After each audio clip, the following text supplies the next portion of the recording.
আজ বুধবার, এখন ওই বিকেল 5টা মতন বাজছে। তো বসেছিলাম এই একটু পড়াশোনা করছি, কোথায় উল ফুল নিয়ে বসে আছি, টাইম পাস করছি আর কি।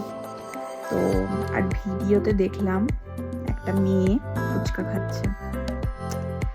তো ফুচকা দেখলেই তো মনটা একদম ফুচকা ফুচকা করে। প্রায় 2 সপ্তাহ ধরেই ভাবছি ফুচকা বানাবো। তো চলো আজকে একটু ফুচকা বানানো যাক।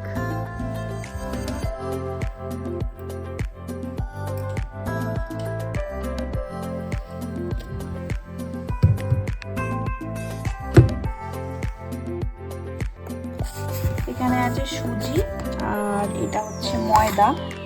তো এই যে হাতাটা আছে এইটারই ওই 1 হাতা মানে 1 চামচ টাইপের নেব, মানে যাই নেব দুটোই একদম সেম মাপের যেন হয়। এইটা 1 হাতা আর এই ময়দাটা আর 1 হাতা। আর এখানে একটুখানি বেকিং সোডা নিয়ে নিয়েছি, বেকিং সোডা বেকিং পাউডার একটুখানি 1/2 চামচ মতন দিয়ে দেব। তারপরই একটা ডো বানিয়ে ফেলবো। আমি এখানে হালকা গরম জল দিয়ে ডোটা বানিয়েছি। একটু একটু গরম জল দিয়ে দিয়ে মাখতে হবে, একবারে জল দিয়ে দিলে পারে মুশকিল, বুঝতে পারা যাবে না। যেহেতু সুজি আছে বেশ নরম করে ডোটা করে নিতে হবে। আমি এটাকে প্রায় 5 মিনিট ধরে মেখেছি, এরকম একটা নরম ডো তৈরি হয়ে গেছে। এটাকে এবার ঢাকা দিয়ে রেখে দেব। এবারে ওই ডোটা একটুখানি রেস্টে থাকুক, ওই 45 মিনিট বা 1 ঘন্টা মতন রেস্টে থাকবে আর কি। ততক্ষণে আমি একটু আলু সেদ্ধ বসিয়ে দিয়েছি আর এখানে টক জলটা একটু রেডি করে নিচ্ছি। টক জলের জন্য একটুখানি নিয়ে নিয়েছিলাম তেঁতুল। যেহেতু এটা অনেক পুরনো তেঁতুল তাই একদম কম পরিমাণে নিয়েছি। আর ওর মধ্যে দিয়ে দিয়েছি ভাজা মশলা আর সেদ্ধ করা 2টো কাঁচা লঙ্কা দিয়েছি আর একটুখানি লেবু আর নুন আর একটুখানি মিষ্টি দিয়েছিলাম।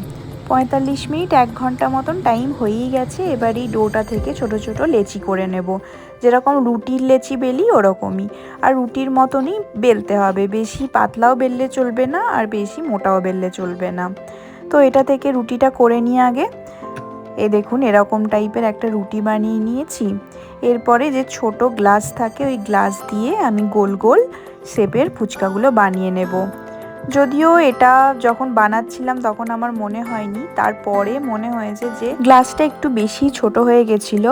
ফুচকাগুলো একদম মানে 1 টাকা সাইজেরও নয় আর কি, 50 পয়সা দিলে লোকে নেবে। যাই হোক এরকম বানিয়ে নিয়েছিলাম কেটে কেটে। অনেকগুলো হয়েছে, ওই 1 কাপ নয় 1 হাতা করে নিয়েছি। 1 হাতা ময়দা আর 1 হাতা সুজিতে প্রায় 40টা মতন ফুচকা হয়েছে, যদিও ছোট সাইজ তাও ঠিকই আছে।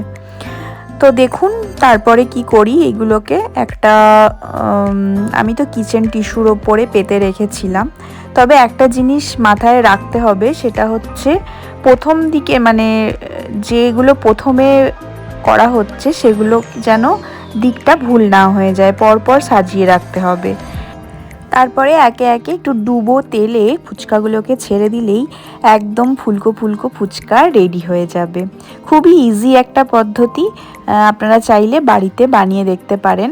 আমি যে মাপ বলেছি ওই মাপে করবেন, তাহলে পারে একদম ক্রিস্পি ভালো ফুচকা রেডি হয়ে যাবে। আওয়াজ শুনে বুঝতেই পারছেন কতটা ক্রিস্পি হয়েছে। দাঁড়ান একটা ফুচকা ভেঙে দেখাই। এই দেখুন কতটা ক্রিস্পি হয়েছে, আওয়াজ শুনেই বোঝা যাচ্ছে। যাই হোক এইবারে আলুটাকে ঠান্ডা করে মেখে নিয়েছি। এর মধ্যে পেঁয়াজ, কাঁচা লঙ্কা কুচি, তারপর ধনে পাতা, ভাজা মশলা আর নুন, এই সমস্ত জিনিসগুলো দিয়ে একটু ভালো করে মাখিয়ে নিয়েছি। একদম সিম্পলভাবেই আলুটাকে মাখিয়েছি, বেশি হিজিবিজি কিছু দিইনি, কারণ একদম ঘরোয়া নর্মাল কোনো প্রিপারেশন ছাড়াই ফুচকা খেতে ইচ্ছে করছিল, তো তাই বানিয়েছি। এর মধ্যে ছোলা সেদ্ধ, মটর সেদ্ধ এইসব দিলে ভালোই লাগে। তো আমার কাছে তো কোনো প্রিপারেশন নেওয়া ছিল না, ওই জন্য এই সমস্ত কিছু দিইনি। তবে ফ্রিজে একটুখানি ঘুগনি আছে, ওটা দিয়ে ভাবিকে একটুখানি স্পেশাল ফুচকা বানিয়ে দেবো, কারণ ও টক জল দিয়ে ফুচকা খেতে পছন্দ করে না। তারপর একে একে এরকম করে আলুগুলো ভরে নিয়েছিলাম, কারণ খেতে না হলে খুব অসুবিধা হবে জল দিয়ে আলু দিয়ে। তো এরকমভাবে সমস্ত ফুচকাগুলোতে আলুগুলো ভালো করে ঢুকিয়ে নিয়েছি। আর টক জলটাতেও একটুখানি ড্রাই ম্যাঙ্গো, চাট মশলা এসব দিয়ে দিয়েছিলাম।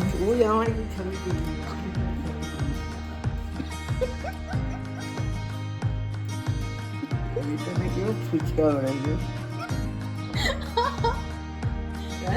আর কোথায়? ও বাবা, এর থেকেও ছোট আছে মনে হচ্ছে তো। হ্যাঁ, ফুচকা দেখে রিয়াকশনটা দেখতেই পাচ্ছি। ওই ছোট ছোট ফুচকাগুলো দেখে এত হাসাহাসি করলো, বাপরে বাপ।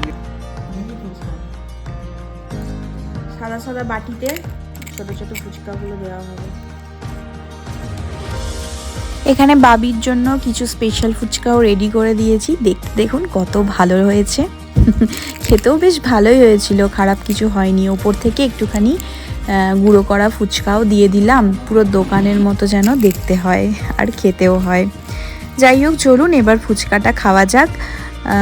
আমার এই ফুচকাগুলো খেতে আর দেখতে কীরকম হয়েছে অবশ্যই কমেন্টে জানাবেন। আর আপনারাও একবার ট্রাই করে দেখতে পারেন। আমার মনে আছে সেই কোভিডের টাইমে একদিন আমি ফুচকা বানিয়েছিলাম, তারপর এই ফার্স্ট টাইম বানালাম। এখনকার মতন ভিডিওটা এটুকুই, আবার দেখা হবে নেক্সট একটা ভিডিওয়।